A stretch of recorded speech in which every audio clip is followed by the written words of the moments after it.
ফোনে কল আসলে রিংটোন বাজে না বা রিংটোন বাজলেও খুবই আস্তে শোনা যায়। আপনি এটা ঠিক করবেন কিভাবে, চলুন আমি সেই প্রসেস দেখিয়ে দিচ্ছি। ভিডিওটি টাইমলাইনে শেয়ার করে রাখুন, যে কোনো সময় কাজে লাগতে পারে। তো ফার্স্টে আপনার ফোনটা উপরের দিক থেকে নিচের দিকে একটু স্ক্রল ডাউন বা সুইপ আপ করবেন। এরপরে দেখবেন যে এভাবে অনেকগুলো অপশন শো করছে।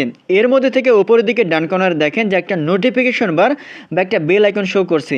আপনার ফোনে যদি এই অপশনটা মিউট করা থাকে বা অফ করা থাকে, তাহলে আপনার ফোনে যতই কল আসুক না কেন অটোমেটিক এটা মিউট হয়ে যাবে, অর্থাৎ কল আসলে রিংটোন বাজবে না।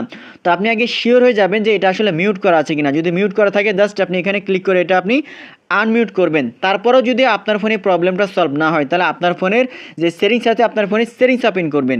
সেটিংস ওপেন করার পরে নিচের দিকে জাস্ট একটু স্ক্রল করবেন। এরপরে দেখবেন যে সাউন্ড অ্যান্ড ভাইব্রেশন লেখা থাকবে।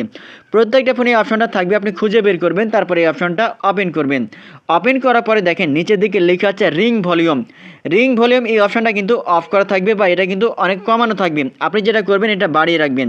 এখান থেকে আপনি একবার ফুল করে রাখবেন, তাহলে যেটা হবে এখন থেকে আপনার ফোনে যদি কোনো কল আসে তাহলে কিন্তু রিংটোন বাজবে বা জোরে শব্দ হবে, আপনি কিন্তু বুঝতে পারবেন। তারপরেও যদি আপনার প্রবলেমটা সলভ না হয় তাহলে আপনাকে আর একটা কাজ করতে হবে। এর জন্য আপনি নিচের দিকে একটু স্ক্রল করবেন। স্ক্রল করার পরে আপনার ফোনে যে রিংটোন সিলেক্ট করা আছে এটা আপনাকে আগে চেক করতে হবে। এর জন্য দেখেন লেখা আছে ফোন রিংটোন, আপনি জাস্ট এই অপশনটা ওপেন করবেন। ওপেন করার পরে দেখবেন যে এটা আসলে নন সিলেক্ট করা আছে কিনা। অনেকের ফোনে যদি এটা নো ওয়ান বা নন যদি সিলেক্ট করা থাকে তাহলে কিন্তু রিংটোন বাজবে না, ফোনে কল আসবে বাট রিংটোন বাজবে না। এর জন্য আপনি রিংটোনটা চেঞ্জ করে অন্য যে কোনো একটা রিংটোন আপনি এখান থেকে সিলেক্ট করবেন, তাহলে কিন্তু আপনার প্রবলেমটা সলভ হয়ে যাবে।